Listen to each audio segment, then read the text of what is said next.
എല്ലാവർക്കും നമസ്കാരം. ഞാൻ അബി. ഞാൻ എൻ്റെ വീഡിയോയിൽ അബി എന്ന് പരിചയപ്പെടുത്തുന്നത് വേറെ ഒന്നുമല്ല. കാര്യം എല്ലാവർക്കും അബി എന്ന് പറഞ്ഞാലേ അറിയുള്ളൂ. എൻ്റെ മുഴുവൻ പേര് അഭിഷേക് എന്നാണ്. പക്ഷെ എല്ലാവർക്കും അബി എന്ന് പറഞ്ഞാലാണ് എന്നെ കൃത്യമായിട്ട് അറിയുള്ളൂ. അതുകൊണ്ടാണ് അബി എന്നുള്ള രീതിയിൽ ഞാൻ പരിചയപ്പെടുത്തുന്നത്. അപ്പോൾ എൻ്റെ ഇന്നത്തെ വീഡിയോയിൽ ഞാൻ പ്രസൻറ്റ് ചെയ്യാൻ ഉദ്ദേശിക്കുന്ന കണ്ടന്റ് വേറെ ഒന്നുമല്ല, ഗുരുവായൂരപ്പൻ ക്ഷേത്രത്തെക്കുറിച്ചാണ്. നമ്മുടെ ഗുരുവായൂരുള്ള ആ ക്ഷേത്രമല്ല ഞാൻ ഉദ്ദേശിക്കുന്നത്, കാനഡയിലുള്ള ഗുരുവായൂരപ്പൻ ക്ഷേത്രത്തെക്കുറിച്ചാണ്. ക്ഷേത്രത്തെ മുഴുവനായിട്ട് അറിയപ്പെടുന്നത് ഗുരുവായൂരപ്പൻ ടെമ്പിൾ ഓഫ് ബ്രാംപ്ടൺ എന്നാണ് അറിയപ്പെടുന്നത്. അതായത് കാനഡയിലെ ടൊറൻറ്റോ സിറ്റിയിലെ ബ്രാംപ്ടൺ എന്ന് പറയുന്ന സ്ഥലത്താണ് ഈ ക്ഷേത്രം സ്ഥിതി ചെയ്യുന്നത്.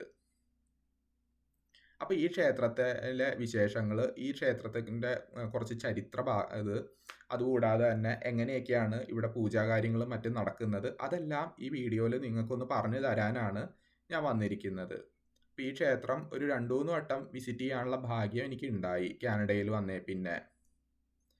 പോയിട്ടുമുണ്ട്. അതായത് ശരിക്കും പറഞ്ഞു കഴിഞ്ഞാൽ നാട്ടിൽ ഒരു അമ്പലത്തിൽ എങ്ങനെ നമ്മൾ തൊഴുവന്നോ, നാട്ടിലെ ക്ഷേത്രത്തിൽ പോകുന്ന അതേ അനുഭൂതി തന്നെ ഇവിടെ ചെന്നപ്പോൾ എനിക്ക് കിട്ടി. കാര്യം എന്താണെന്ന് വെച്ച് കഴിഞ്ഞാൽ, ഈ ഒരു ആർക്കിടെക്ചർ കണ്ടാൽ തന്നെ നിങ്ങൾക്കറിയാം, ഇവിടുത്തെ സാധാരണ ക്ഷേത്രങ്ങളിൽ ഇങ്ങനെ, അതായത് പൊതുവേ എങ്ങനെയാണെന്ന് വെച്ച് കഴിഞ്ഞാൽ, ഒന്നുമില്ലെങ്കിൽ പഴയ പള്ളികളോ അല്ലെങ്കിൽ വേറെ ഏതെങ്കിലും ഒരു ഹാളോ അതെല്ലാം വാടകയ്ക്ക് എടുത്തോ അല്ലെങ്കിൽ പർച്ചേസ് ചെയ്തിട്ടൊക്കെയാണ് പൊതുവേ ഇവിടെ ക്ഷേത്രങ്ങൾ നമ്മൾ പണിയുന്നത്. പക്ഷെ ഇവരെന്താ ചെയ്തതെന്ന് വെച്ച് കഴിഞ്ഞാൽ 12 ഏക്കർ സ്ഥലം ഇതിനു വേണ്ടി മാത്രം, അതായത് ഗുരുവായൂരപ്പൻ ക്ഷേത്രത്തിൻ്റെ ഭാരവാഹികൾ ഇതിനു വേണ്ടി മാത്രം 12 ഏക്കർ സ്ഥലം ഈ ബ്രാംപ്ടണിൽ പർച്ചേസ് ചെയ്തു എന്നാണ് പറയുന്നത്. ഈ ക്ഷേത്രത്തിൻ്റെ വാസ്തു അങ്ങനത്തെ ഉള്ള കാര്യങ്ങളെല്ലാം നോക്കിയത് വേഴപ്പറമ്പ് മനയിലെ തിരുമേനിയാണ്. വേഴപ്പറമ്പ് മനയ്ക്കൽ ബ്രഹ്മദത്തൻ നമ്പൂതിരിപ്പാടാണ് ഈ ക്ഷേത്രത്തിൻ്റെ വാസ്തുപ്രകാരമുള്ള എല്ലാ കാര്യങ്ങളും നോക്കി, അതായത് സ്ഥലം നിശ്ചയിച്ചതും. അതായത് നമുക്കിപ്പോൾ അറിയാലോ, ഇപ്പം നമ്മൾ വീട് പണിയുമ്പോഴാണെന്നുണ്ടെങ്കിൽ, ഒരു ക്ഷേത്രം പണിയുമ്പോഴാണ് എന്തിനും നമ്മൾ വാസ്തു നോക്കും. അതുകൂടാതെ തന്നെ തറക്കല്ലിട്ട് അങ്ങനത്തെയൊക്കെ നമുക്ക് അറിയാലോ ആ ചടങ്ങുകൾ. അതുപോലെ തന്നെ ശരിക്കും നമ്മുടെ നാട്ടിൽ എങ്ങനെ എന്തെല്ലാം കാര്യങ്ങൾ ചെയ്യുന്നു അതെല്ലാം ചെയ്ത് എല്ലാ രീതിയിലുള്ള ആചാര അനുഷ്ഠാനങ്ങളും പാലിച്ചാണ് ഈ ഒരു ക്ഷേത്രം ഇവിടെ നിർമ്മിച്ചേക്കുന്നത്. അപ്പോൾ വേഴപ്പറമ്പ് സ്വാമിയാണ് ഇതെല്ലാം ചെയ്തതെന്ന് പറയുന്നു. ഇപ്പം ഈ ഒരു ക്ഷേത്രം യഥാർത്ഥത്തിൽ നിർമ്മിക്കാൻ തുടങ്ങി, അതായത് 1990-ലാണ് ഇതിൻ്റെ തറക്കല്ലിട്ടത് ഈ ഒരു ക്ഷേത്രത്തിന്. ഇപ്പം ഈ ക്ഷേത്രം നിർമ്മിച്ച ആ ഒരു സമയത്ത് നമുക്ക് ഇങ്ങനെ ഒരു ഇപ്പം ഈ കാണുന്ന രീതിയിലുള്ള ശ്രീകോവിലോ അങ്ങനെയൊന്നും ഉണ്ടായില്ല. അതായത് ഒരു ചെറിയ ഗുരുവായൂരപ്പൻ്റെ വിഗ്രഹം, അതായത് നമ്മുടെ നാട്ടിൽ കാണുന്ന പോലത്തെ ആ ഒരു കൽവിഗ്രഹവും, പിന്നെ ഒരു ചെറിയ അതൊരു ബാലാലയം പോലെയാണ് ആദ്യം ഇത് പണിതത്. ഞാനും കണ്ടിട്ടില്ല. 90-കളിലൊക്കെ ഇവിടെ ഉണ്ടായിരുന്ന ആൾക്കാർ പറഞ്ഞു കേട്ടുള്ള ഒരു അറിവേ എനിക്കുള്ളൂ. ഞാനും ഇപ്പം എല്ലാ ക്ഷേത്രവും പണിത്, അതായത് ക്ഷേത്രത്തിൻ്റെ പൂർണ്ണതയിലെത്തിയപ്പോഴാണ് ഞാനും കണ്ടിരിക്കുന്നത്.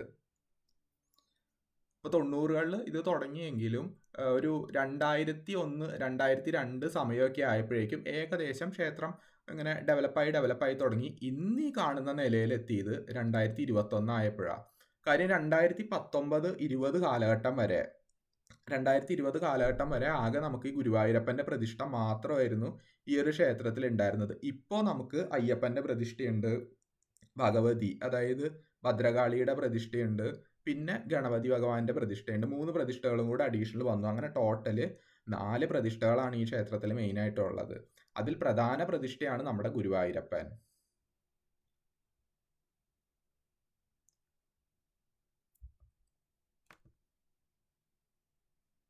ഇപ്പം നിങ്ങൾക്ക് ഈ ഒരു ചിത്രത്തിൽ കാണാം, ഇത് എന്താണെന്ന് വെച്ച് കഴിഞ്ഞാൽ ഒരു കലാവേദിയാണ്. അതായത് ഇപ്പം നമുക്ക് നമ്മുടെ നാട്ടിലെ ഗുരുവായൂർ ക്ഷേത്രത്തിലും കണ്ടിട്ടില്ലേ, അതായത് ഒരു ഓഡിറ്റോറിയം പോലെ, മറ്റേ സംഗീതം, നൃത്തം, ഇങ്ങനത്തെ ഉള്ള എല്ലാ കലാരൂപങ്ങളും പ്രദർശിപ്പിക്കാൻ അവിടെ, അതായത് നമ്മുടെ നാട്ടിലെ ഗുരുവായൂരപ്പൻ ക്ഷേത്രം എങ്ങനെയാണോ അതിൻ്റെ അതേ റിപ്ലിക്ക, അതായത് ഏകദേശം എന്ന് വെച്ച് കഴിഞ്ഞാൽ മുഴുവനും ഗുരുവായൂരപ്പൻ ക്ഷേത്രം അല്ലെങ്കിൽ പോലും അതിൻ്റെ അതേ റിപ്ലിക്ക തന്നെയാണ് ഇവിടെ നിന്ന് നമ്മൾ പറയപ്പെടുന്നത്. കാര്യം അതേ രീതിയിലുള്ള എല്ലാ കാര്യങ്ങളും ഇവർ ഫോളോ ചെയ്യുന്നുണ്ട്. ഇപ്പം ഈ ഒരു കലാവേദിയെ പറയുന്നതാണ് പൂന്താനം കലാവേദി എന്ന് പറയും. ഈ ക്ഷേത്രത്തിൻ്റെ മേൽശാന്തി ബ്രഹ്മശ്രീ കരിയന്നൂർ ദിവാകരൻ നമ്പൂതിരിപ്പാടാണ്. ദിവാകരൻ സ്വാമി എന്ന് പറയുന്നത് നമ്മുടെ ഗുരുവായൂരമ്പലത്തിലെ, നാട്ടിലുള്ള ഗുരുവായൂരമ്പലത്തിലെ മുൻ മേൽശാന്തി കൂടിയായിരുന്നു. ആ ഗുരുവായൂർ മുൻ മേൽശാന്തി 2005 ശേഷം തൻ്റെ കുടുംബമായിട്ട്, അതായത് ഈ ഒരു ക്ഷേത്രത്തിൽ സേവനം അനുഷ്ഠിക്കാൻ വേണ്ടി തൻ്റെ കുടുംബമായിട്ട് കാനഡയിലേക്ക് വന്ന് സെറ്റിലായി എന്നാണ് പറയപ്പെടുന്നത്. ഇപ്പോഴും ആ ഒരു സ്വാമി തന്നെയാണ്, അതായത് ദിവാകരൻ സ്വാമി തന്നെയാണ് ഈ ക്ഷേത്രത്തിന്റെ മേൽശാന്തിയും ഈ ക്ഷേത്രത്തിന്റെ തന്ത്രിസ്ഥാനവും. പ്രധാനപ്പെട്ട എല്ലാ പൂജകളും ദിവാകരൻ സ്വാമി തന്നെയാണ് ചെയ്യുന്നത്. എനിക്ക് അദ്ദേഹത്തെ കാണാനും ഭാഗ്യമുണ്ടായി, സംസാരിക്കാനെല്ലാം ഭാഗ്യമുണ്ടായിട്ടുണ്ട്. പിന്നെ നമുക്ക് ഇത് കൂടെ തന്നെ വേറെ ശാന്തിമാരുള്ളത് അഖിൽ നമ്പൂതിരി ഉണ്ട്. അതായത് അഖിൽ നമ്പൂതിരി എന്ന് പറയുന്നത് ഈ ദിവാകരൻ സ്വാമിയുടെ മകൻ തന്നെയാണ്. അവര് കാനഡയിൽ തന്നെ ജോലി ചെയ്യുന്നു, ഇവിടെ തന്നെ സെറ്റിൽഡ് ആണ്. പിന്നെ മറ്റ് സ്വാമിമാരാണ് മനോജ് നമ്പൂതിരിയും അതുപോലെ തന്നെ അഖിൽ കൃഷ്ണ എന്ന് പറയുന്ന നമ്പൂതിരിയും. അപ്പോൾ മനോജ് സ്വാമിയും അഖിൽ സ്വാമിയും നമുക്ക് ഇവര് ദിവാകര സ്വാമിയുടെ മക്കള് തന്നെയാണ് ഈ രണ്ടുപേരും. അപ്പോൾ ഇവരാണ് ഈ ക്ഷേത്രത്തിലെ പൂജാരിമാരെന്ന് പറയുന്നത്. പിന്നെ ഞാൻ പറഞ്ഞല്ലോ, വർഷങ്ങളായിട്ട് ഈ ഒരു ക്ഷേത്രത്തിന്റെ തന്ത്രിസ്ഥാനം വഹിക്കുന്നത് ദിവാകരൻ സ്വാമിയുടെ കുടുംബം തന്നെയാണ്, കരിയന്നൂർ മന. അപ്പൊ ശരിക്കും പറഞ്ഞു കഴിഞ്ഞാൽ നമുക്ക് കാനഡയിൽ ജീവിക്കുന്ന ഞങ്ങളെ സംബന്ധിച്ച് അതൊരു വലിയ ഭാഗ്യം തന്നെയാണ്. കാര്യം ഗുരുവായൂർ മുൻ മേൽശാന്തി തന്നെ ഇവിടെ വന്ന് പൂജ ചെയ്യുന്നു എന്ന് പറയുമ്പോൾ, അതായത് ആ ക്ഷേത്രത്തിൽ എല്ലാ രീതികളും അതുപോലെ തന്നെ ഫോളോ ചെയ്യുന്നുണ്ട്. അത് മാത്രമല്ല, എനിക്ക് തോന്നിയ മറ്റൊരു കാര്യം എന്താണെന്ന് വെച്ച് കഴിഞ്ഞാൽ, നമ്മുടെ നാട്ടിലുള്ള അമ്പലങ്ങളിൽ ഫോളോ ചെയ്യുന്നേക്കാളും കൂടുതലായിട്ട് ആചാരങ്ങളൊക്കെ വളരെ കൃത്യമായി എല്ലാം പാലിക്കുന്നുണ്ട് ഇവിടെ. വളരെ സന്തോഷമായി അത് കണ്ടപ്പോൾ. കാര്യം നാട്ടിലുള്ളവർ മറന്ന പല ആചാരങ്ങളും ഇവിടെ അത് നല്ല കൃത്യമായി ഫോളോ ചെയ്യുന്നുണ്ട്. ഈ ഒരു ക്ഷേത്രം രാവിലെ നമുക്ക് 6 മണിക്കാണ് തുറക്കുന്നത്. കാര്യം ഇവിടെ എന്ന് പറയുമ്പോൾ വെളുപ്പിനൊക്കെ തുറക്കാവുന്ന, കാര്യം കാനഡയുടെ ഒരു ക്ലൈമറ്റിക് കണ്ടീഷൻ അനുസരിച്ച് നമുക്ക് വെളുപ്പിനൊക്കെ വന്ന് ക്ഷേത്രം തുറക്കുക, അങ്ങനത്തെ കാര്യമൊക്കെ അത് ബുദ്ധിമുട്ടായതുകൊണ്ട് 5 മണിയാകുമ്പോഴേക്കും സ്വാമിമാരൊക്കെ അവിടെ എത്തും. പക്ഷെ 6 മണിയാകുമ്പോഴാണ് നട തുറപ്പ് ഇവിടെ നടക്കുന്നത്. അപ്പോൾ 6 മണിക്ക് നട തുറന്നു കഴിഞ്ഞാൽ പിന്നെ നമുക്ക് ഒരു 10-10:30 ആ ഒരു സമയം വരെ പൂജ, അതായത് 10:30 വരെയാണ് എല്ലാം നടയടപ്പും എല്ലാം കഴിയുന്നത്.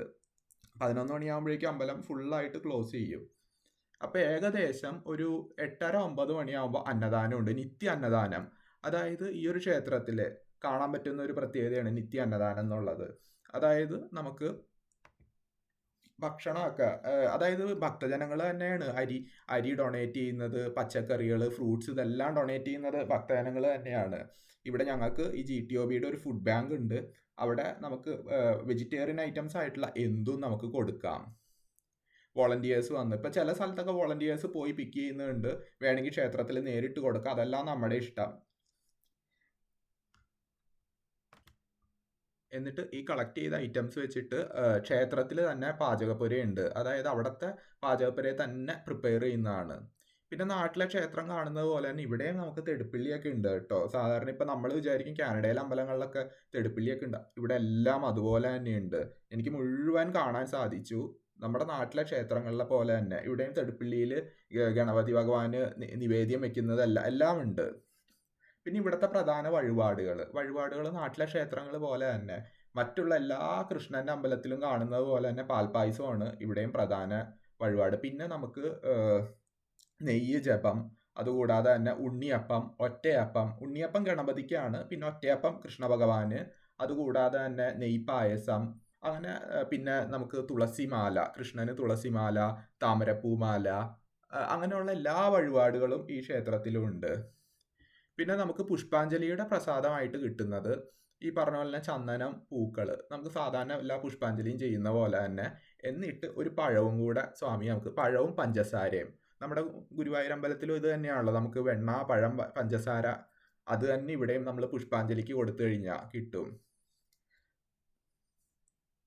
പിന്നെ പുഷ്പാഞ്ജലിക്ക് മാത്രം ഇവർ പ്രത്യേകം റേറ്റ് ഒന്നും ചാർജ് ചെയ്യുന്നില്ല. ഇപ്പം നാട്ടിലൊക്കെ ആകുമ്പോൾ നമുക്ക് പുഷ്പാഞ്ജലിക്ക് 10 രൂപ, 5 രൂപ ഇങ്ങനെ നമുക്ക് റേറ്റുകൾ കാണുന്നുണ്ട്. ഇവിടെ നമുക്ക് പുഷ്പാഞ്ജലിക്ക് അങ്ങനെ റേറ്റ് ഇല്ല. നമ്മൾക്ക് ഇഷ്ടമുള്ളത് എന്തോ അത് കൊടുക്കാം. അത് എനിക്ക് വളരെ ഇഷ്ടമായി ആ ഒരു രീതി. കാര്യം എന്താണെന്ന് വെച്ച് കഴിഞ്ഞാൽ നമുക്ക് അങ്ങനെ പറഞ്ഞു മേടിക്കുന്നില്ല.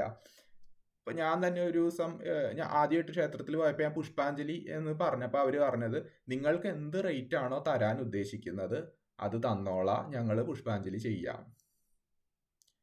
അപ്പം അപ്പോൾ അത് ശരിക്കും പറഞ്ഞു കഴിഞ്ഞാൽ ഭക്തജനങ്ങൾക്ക് വളരെ ആശ്വാസമായിട്ടുള്ള ഒരു കാര്യമാണ് അങ്ങനത്തെ ഇതെല്ലാം ചെയ്യുന്നത്. പിന്നെ വരുന്ന എല്ലാവർക്കും ക്ഷേത്രത്തിൽ ചന്ദനം കൊടുക്കും സ്വാമിമാര്. അതുകൂടാതെ തന്നെ കൽക്കണ്ടവും മുന്തിരിയും ഇതെല്ലാം കൂടെ മിക്സ് ചെയ്തിട്ടുള്ള ഒരു പ്രസാദവും നമുക്ക് തരും. പിന്നെ അന്നദാനം ആർക്ക് വേണമെന്നുണ്ടെങ്കിലും ഇവിടെ അങ്ങനെ ലൈക്ക് ഇന്ന മതസ്ഥർക്കേ പ്രവേശനമുള്ളൂ അങ്ങനെയൊന്നും ഇല്ലാട്ടെ. ഏത് മതസ്ഥർക്കും ഏത് വിശ്വാസികൾക്കും ഇവിടെ പ്രവേശിക്കാം. അന്നദാനത്തിലാണെന്നുണ്ടെങ്കിലും ആർക്ക് വേണമെന്നുണ്ടെങ്കിലും ആ ഫുഡ് എടുക്കാം. അവിടെ പുറത്ത് വോളണ്ടിയേഴ്സ് എല്ലാം വെച്ചിട്ടുണ്ടാവും, നമുക്ക് എടുക്കാം. പക്ഷെ ഒരെണ്ണം വെച്ച് എടുക്കാവുള്ളൂ എന്ന് പറയും. ആളുകൾ അത് ശ്രദ്ധിക്കാറില്ല. എടുത്തവർ തന്നെ 2-3 ഒക്കെ എടുക്കുന്ന കാണുന്നുണ്ട്. അത് വേറെ, ഞാൻ ജസ്റ്റ് പറഞ്ഞു എന്നുള്ളൂ. ഇത് ഞാൻ ജസ്റ്റ് എൻ്റെ ഫോണിലൊന്ന് ക്യാപ്ചർ ചെയ്തൊരു പടമാണ്. നമുക്ക് ആനയുടെ ഒരു ചെറിയ രൂപം ഇവിടെ ഉണ്ടാക്കി വെച്ചിട്ടുണ്ട്. അതായത് ശരിക്കും ഇവിടെ ഈ ഉത്സവത്തിൻ്റെ സമയത്ത് നിങ്ങൾക്കറിയാം, കാനഡയിൽ ഈ റോട്ടിൽ ആന എഴുന്നള്ളിക്കുക എന്നൊക്കെ പറയുന്നത് ഒരിക്കലും നടക്കാത്തൊരു കാര്യമാണ്. അപ്പോൾ അതുകൊണ്ട് ഇവിടെ എന്താ ചെയ്യുന്നതെന്ന് വെച്ച് കഴിഞ്ഞാൽ, ഉത്സവ സമയത്ത് ഗുരുവായൂരപ്പനെ ഈ തിടമ്പിൽ ആവാഹിച്ചിട്ട് ഇവിടെയാണ് പൂജ ചെയ്യുന്നത്. ഉത്സവ സമയത്ത് എഴുന്നള്ളിപ്പ് ഇവിടെ നിന്നാണ് പിന്നീട് എഴുന്നള്ളിച്ച് കൊണ്ടുപോകുന്നത്. അപ്പം അതിന് വേണ്ടിയിട്ടാണ് ഇവർ ഈ ആന ഇതൊക്കെ ഉണ്ട്, തിടമ്പ്, ഈ കൊടയൊക്കെ ഇങ്ങനെ ഉണ്ടാക്കി വെച്ചേക്കുന്നത്. ഇതെന്ന് പറയുക മാത്രമല്ല, ഇവിടെ നിന്ന് ഇഷ്ടംപോലെ ആളുകൾ ഫോട്ടോ ഒക്കെ എടുക്കാറുണ്ട് കേട്ടോ വന്ന്. നല്ല രസമാണ് ഇവിടെ നമുക്ക് വരാൻ. പിന്നെ ഈ അമ്പലത്തിലാണെന്നുണ്ടെങ്കിലും നമ്മുടെ നാട്ടിൽ കാണുന്ന പോലത്തെ എല്ലാ ആചാരങ്ങളും നടക്കുന്നുണ്ട്. അതായത് എന്താ പറയുക, പറയെടുപ്പ്, നിറപുത്തിരി, അങ്ങനത്തെ പറയെടുപ്പൊക്കെ എനിക്ക് തോന്നുന്നു ഞാൻ എൻ്റെ നാട്ടിൽ ഉണ്ടായിരുന്ന സമയത്ത്, ഇപ്പം അങ്ങനെ പല സ്ഥലത്തും കാണാം. പണ്ടൊക്കെ വീടുകളിൽ വന്നായിരുന്നു പറയെടുപ്പ് നടന്നുകൊണ്ടിരുന്നത്. ഇവിടെ വീടുകൾക്ക് വരാൻ ജസ്റ്റ് ഒരു കുറച്ചിങ്ങനെ പറ വെച്ചിട്ടുണ്ടാവും. വീടുകളിൽ പോയി എടുക്കാൻ പറ്റില്ല ഇവിടെ. എനിക്ക് തോന്നുന്നു ഇപ്പം നാട്ടിലാണെന്നുണ്ടെങ്കിലും വീടുകളിൽ പോയുള്ള പറയെടുപ്പ് അങ്ങനെ അധികം കാണാറില്ല. ഗ്രാമപ്രദേശത്ത് മാത്രമാണ് പിന്നെ ഞാൻ കണ്ടിട്ടുള്ളൂ. സിറ്റിയിലൊന്നും ഇപ്പം അത് നടക്കാറില്ല, ഒരു റെസ്ട്രിക്ഷൻസ് ഒക്കെ ഉള്ളത് കൊണ്ട്. ആന നമുക്കിപ്പോൾ ഒരു ആനയൊക്കെ ആയിട്ട് ഇങ്ങനെ വീട്ടിൽ വന്നിട്ട് നമ്മൾ വീടിൻ്റെ പുറത്ത് എന്തെങ്കിലുമൊക്കെ ഇങ്ങനെ വെക്കും. എന്നിട്ട് അവിടെ നിന്ന് വന്ന് നമുക്ക് പറ നിറയ്ക്കാനുള്ള സൗകര്യം, അതൊക്കെയായിരുന്നു ഞാൻ നാട്ടിൽ കണ്ടേക്കുന്ന പറയെടുപ്പ്. ഇപ്പം നമ്മൾ അത് പൂർണ്ണമായിട്ട് ക്ഷേത്രത്തിൽ മാത്രമായിട്ട് ഒതുങ്ങി. ക്ഷേത്രത്തിൽ പോയിട്ട് നമുക്ക് പറ അറയ്ക്കുന്ന പരിപാടി. ഇവിടെ അതിനു പകരം പറകൾ ഇങ്ങനെ നിരത്തി വെച്ചിട്ടുണ്ടാവും. പഞ്ചവാദ്യമേളങ്ങൾ ഉണ്ടാവും പറയെടുപ്പ് ദിനം. നല്ല രസമാണ്. അതായത് ആ പഞ്ചവാദ്യമൊക്കെ കേൾക്കുമ്പോൾ പെട്ടെന്ന് നാട്ടിൽ ഓർമ്മ വരും നമുക്ക്. അതുപോലെ തന്നെ നിറവുത്തിരിയും അതെ, ഒരു സമയമാകും, നിറവുത്തിരിയുടെ സമയമാകുമ്പോൾ ഇവിടെ നിറവുത്തിരി നടത്താറുണ്ട്. ഇത് ഈ ക്ഷേത്രത്തിന്റെ പുറമേന്ന് നോക്കുമ്പോഴാണ്. പുറമേന്ന് നോക്കുമ്പോൾ തന്നെ ഇത് നമുക്ക് അറിയാൻ പറ്റും. എന്താന്ന് വെച്ച് കഴിഞ്ഞാൽ ശരിക്കും ഒരു എന്താ പറയുക, ഇൻഡോ വെസ്റ്റേൺ കൾച്ചറിന്റെ ഒരു സംയമനമാണ് ഈ ഒരു ക്ഷേത്രത്തിന്റെ ആർക്കിടെക്ചർ എന്ന് പറയുമ്പോൾ. കാര്യം എന്താണെന്ന് വെച്ച് കഴിഞ്ഞാൽ, രാജ്യം കാനഡ ആയതുകൊണ്ട് തന്നെ കുറച്ചൊക്കെ ആ ഒരു രീതിയിലാണ് പടുതേക്കുന്നത്. കാര്യം നമുക്കറിയാം, തണുപ്പ് രാജ്യമാകുമ്പോൾ അമ്പലത്തിന്റെ അകത്ത് നമുക്ക് ഹീറ്റർ വേണം, അങ്ങനെ. അപ്പം അതൊക്കെയുണ്ട് പുറവശത്ത് നോക്കുമ്പോൾ. പിന്നെ അതുകൂടാതെ തന്നെ നമുക്ക് ഫൗണ്ടേഷനൊക്കെ ഇടുന്ന ആ രീതിയൊക്കെ കുറച്ച് വ്യത്യാസം ഉണ്ടായിരുന്നു. എന്നാൽ പോലും ഇത് കണ്ട ഈ ഓട്, ഇതെല്ലാം നമ്മുടെ നാട്ടിൽ നിന്ന് കൊണ്ടുവന്നതാണ്. ശരിക്കും അതാണ് നമ്മുടെ ആ നാട്ടിലെ അമ്പലം എങ്ങനെ ഇരിക്കുന്നു അതേ രീതിയിൽ തന്നെ ഇവരിത് ചെയ്യാൻ കണ്ട താഴികക്കുടം നമുക്ക് ഇവിടെ കാണാൻ പറ്റും. അതായത് ആ ഒരു രീതി തനിമ ചോരാതെ തന്നെ എല്ലാ രീതിയിലും ചെയ്യാൻ ശ്രമിച്ചിട്ടുണ്ട്. അതുകൂടാതെ തന്നെ ഈ ക്ഷേത്രത്തിന് പുറത്ത് നമ്മുടെ നാട്ടിലെ അമ്പലങ്ങളിലൊക്കെ കാണുന്ന പോലെ തന്നെ വലിയ ബലിക്കല്ല് ഉണ്ടാക്കി വെച്ചിട്ടുണ്ട്. നല്ല രസമാണ് കാണാനായിട്ട്.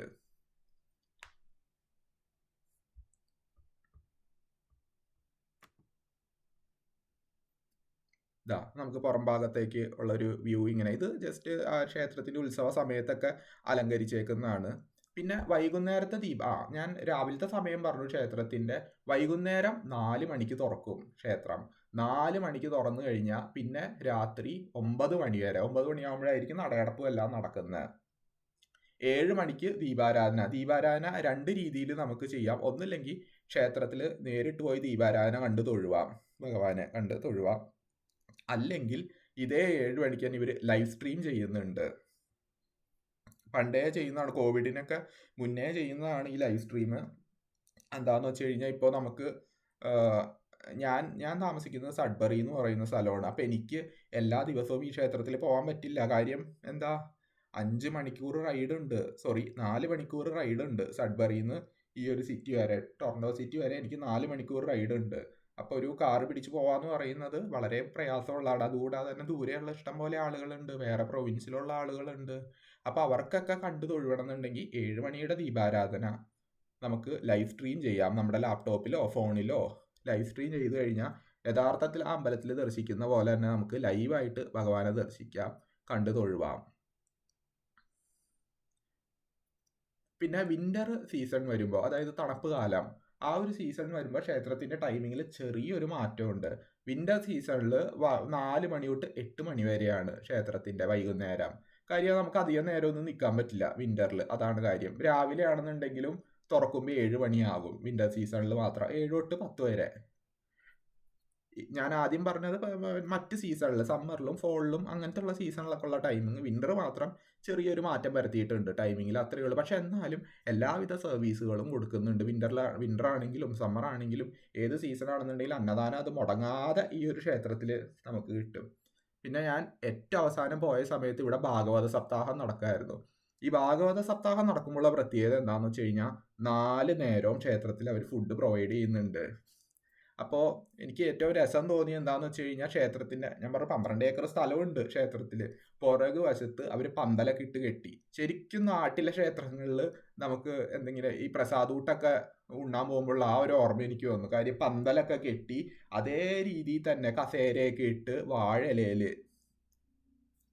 സപ്താഹത്തിലെ ആദ്യത്തെ ദിവസം ചെന്നപ്പോൾ കിട്ടിയത് ദോശയും ചട്നിയായിരുന്നു. പിന്നെ പിറ്റേ ദിവസം പൂരി, അതിൻ്റെ പിറ്റേ ദിവസം ടൊമാറ്റോ റൈസ്, അങ്ങനത്തെ ഉള്ള ഇതൊക്കെയായിരുന്നു. സപ്താഹത്തിൽ 4 നേരവും ഭക്ഷണം ഉണ്ടാവും അമ്പലത്തിൽ. രാവിലെ 8:30 തൊട്ട് അങ്ങോട്ട് തുടങ്ങും സപ്താഹത്തിൻ്റെ ഫുഡ്. ചായ അങ്ങനെ എല്ലാം കിട്ടും. നമുക്ക് ചായ കിട്ടും, ദോശ കിട്ടും, ഇഡ്ഡലി കിട്ടും, വട കിട്ടും. പിന്നെ ഉച്ചയ്ക്ക് ഊണും സാമ്പാർ അങ്ങനത്തെ ഉള്ള ഇത്. വൈകുന്നേരം ആണെന്നുണ്ടെങ്കിൽ അതെ, ചായ, ചെറിയ കടികൾ പോലത്തെ എന്തെങ്കിലും. പിന്നെ ഏകദേശം രാത്രിയാവുന്ന സമയത്ത് പിന്നെയും ഊണ്. അപ്പം സപ്താഹത്തിൽ 4 നേരവും 7-8 ദിവസമായിരിക്കും ഭാഗവത സപ്താഹം. ആ 8 ദിവസവും 4 നേരവും മുടങ്ങാതെ ഭക്ഷണം നമുക്ക് കിട്ടും. അതുകൂടാതെ തന്നെ മറ്റു ദിവസങ്ങളിൽ നിത്യാന്നദാനം, അതൊരിക്കലും ഇന്ന് വരെ ഈ ക്ഷേത്രത്തിൽ മുടങ്ങിയിട്ടില്ല. കോവിഡ് കാലത്ത് മാത്രം ഒന്ന് മുടങ്ങിയിട്ടുണ്ട്. കാര്യം അതെന്തായാലും നമുക്ക് പറ്റില്ല. അല്ലാത്ത ഒരൊറ്റ ദിവസം പോലും ഈ ക്ഷേത്രത്തിൽ എന്താ പറയുക, അന്നദാനം മുടങ്ങിയിട്ടില്ല. ശരിക്കും പറഞ്ഞു കഴിഞ്ഞാൽ എനിക്ക് ഈ ഒരു ക്ഷേത്രം ശരിക്കും പറഞ്ഞാൽ നമ്മുടെ നാട്ടിൽ പോയ അതേ ഫീല് തന്നെ എനിക്ക് കിട്ടി ഈ ഒരു ക്ഷേത്രത്തിൽ ചെന്നപ്പോൾ. അതുകൂടാതെ തന്നെ നമുക്ക് വളരെ സ്വസ്ഥമായ ഒരു അറ്റ്മോസ്ഫിയറാണ്. നാട്ടിലെ അമ്പലങ്ങളെ പോലെ നമുക്കങ്ങനെ എന്താ പറയുക, തിരക്കുണ്ടോയെന്ന് ചോദിച്ചിട്ടുണ്ട്. എന്നാൽ പോലും വലിയ റഷൊന്നും ഇല്ലാതെ തന്നെ നമുക്ക് ഭഗവാനെ ശരിക്കും കണ്ടു തൊഴുവാം.